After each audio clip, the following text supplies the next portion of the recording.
पाकिस्तान की हुकूमत इस पर तवज्जो नहीं देती और हम चर सर उठाते हैं, भाग दौड़ते हैं उन 12 खिलाड़ियों पे। तो वो 12 खिलाड़ी भी इसी निज़ाम का हिस्सा हैं, वो भी हम में और आप में से मौजूद हैं। जितना एक मेरिट पे हम अपने अपने काम कर रहे हैं, फिर उतना ही मेरिट पे वो भी अपना काम करते हैं। मेरा ख्याल है कि मिन हैसुल कौम और हमें एज़ एक्सपर्ट्स भी इन चीज़ों पर गौर करने की ज़रूरत है कि हम कहाँ खड़े हैं, और उसकी सर्जरी की ज़रूरत नहीं है, उसमें बेहतरी की ज़रूरत है। और हमें गौर करना चाहिए कि गुज़श्ता 25 साल की गलतियाँ क्या हैं।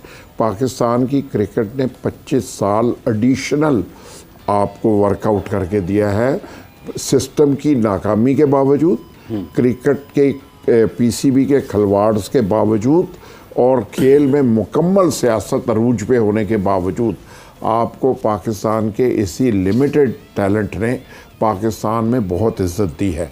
पाकिस्तान की क्रिकेट टीम में आज भी अच्छे नंबर्स पर इंटरनेशनली खेलने वाले प्लेयर मौजूद हैं, लेकिन उसके बावजूद अगर आज हम इसी तरह अपनी टीम को बैश करेंगे कि वो खिलाड़ी कोई यूएई चला जाएगा, कोई हांगकांग चला जाएगा, कोई सऊदीया चला जाएगा, पाकिस्तान नहीं आ सकेगा। मेरा ख्याल है इस तर्ज़ अमल को तब्दील करने की ज़रूरत है। हमें सोचना चाहिए कि हम कहाँ पे गलत हैं। वो तो उनसे तो गलतियाँ हो गई हैं, लेकिन हम अपनी गलतियों का एहतसाब भी तो कर सकते हैं। आपकी टीम के साथ कोई कोचिंग का निज़ाम जो है उसको आप अंडरस्टैंड कर लें। उससे वर्ल्ड कप से पहले जैसे टीम जा रही थी, तो किसी को ये नहीं पता था कि इस कप्तान के साथ पूरी टीम है कि नहीं है। तो हम तवक्कुआत कैसे बांध रहे थे और हम यहाँ पे बैठ के कौम को मोटिवेट क्यों कर रहे थे, ताकि वो एकदम गिर जाए और डीमोरलाइज हो जाए। देखें, हक़ाइक़ जो हैं उनको हमेशा बयान करना चाहिए अच्छी तजावीज़ के साथ, और कोशिश करनी चाहिए कि कौम के साथ साथ क्रिकेट की बेहतरी के लिए तजावीज़ और सोसाइटी का जो प्रेशर होता है ना, वो बेहतरी के लिए होना चाहिए। आप इतनी बुराइयां अगर टीम की करना छोड़ दें और उस निज़ाम की बुराई के ऊपर हम सब पैनलिस्ट, जर्नलिस्ट, मीडिया तवज्जो देना शुरू करें, तो ये प्रेशर बिल्ड हो सकता है और ये प्रेशर बेहतर नताइज प्रोड्यूस कर सकता है। लेकिन मुझे अफसोस होता है कि मैं एक टीवी चैनल देख रहा हूँ, वो 3 लोग वहाँ बैठे हुए हैं, उनमें से एक साहब दावा करते हैं कि मैं तो बाबर आजम से बड़ा क्रिकेटर हूँ। तो मैं उस बाउंसर को नहीं भूला जिसके बाद उन्होंने क्रिकेट नहीं खेली। तो मुझे आप ये बताइए कि हम क्या कहना चाहते हैं। उनमें से एक ऐसे क्रिकेटर को भी मैं जानता हूँ जो कहते हैं कि मैंने T20 इंट्रोड्यूस करवाई, मैं वनडे का बेस्ट प्लेयर था।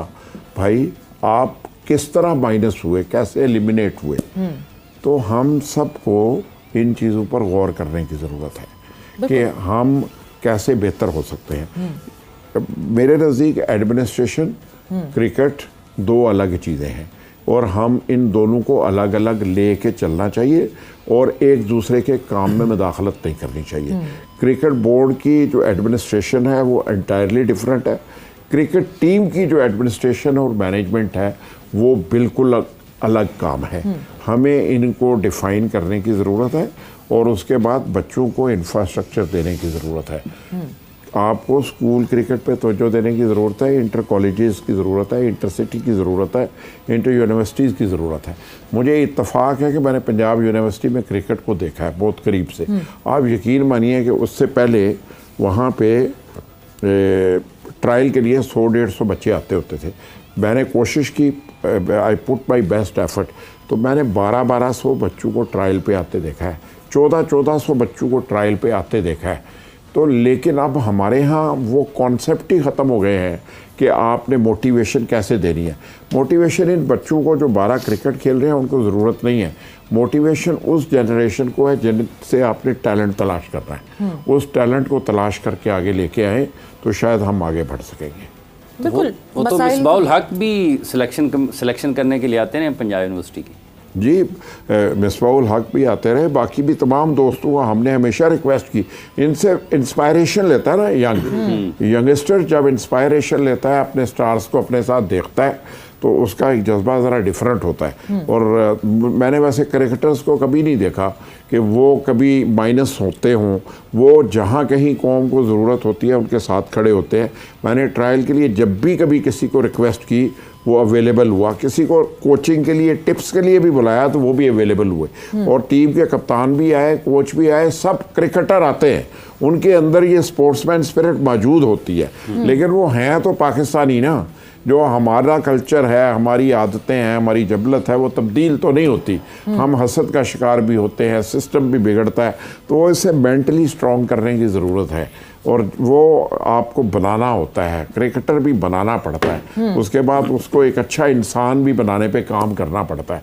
इस पे बदकिस्मती से हमारे यहाँ कोई काम नहीं होता। हमारे बच्चे जो हैं बहुत पुअर सिस्टम से आते हैं, वो गलियों में क्रिकेट खेलते आते हैं। अगर आज मोहम्मद यूसुफ का एग्जाम्पल देख लें, जिस माजी से वो आए और वो आज इंसानी सतह पे भी एक बहुत बेहतर काम कर रहे हैं, तो यानी ये माहौल ने, मुआशरे ने उन्हें दिया ना, तो हमें कोशिश करनी चाहिए कि मुआशरे के अच्छे खिलाड़ी बनाने के लिए हम भी अपना रोल अदा करें, बजाय इसके कि हम इतनी बैशिंग करेंगे वो कहे यार जो कर रहा है कर लो, फिर हंसी तेज जिया। और यही हो रहा है आजकल हमारे साथ। परफॉर्मेंस तो है, अब ऐसी इस परफॉर्मेंस पे किस तरह जस्टिफाई करेंगे, ये सारी प्रॉब्लम्स हैं।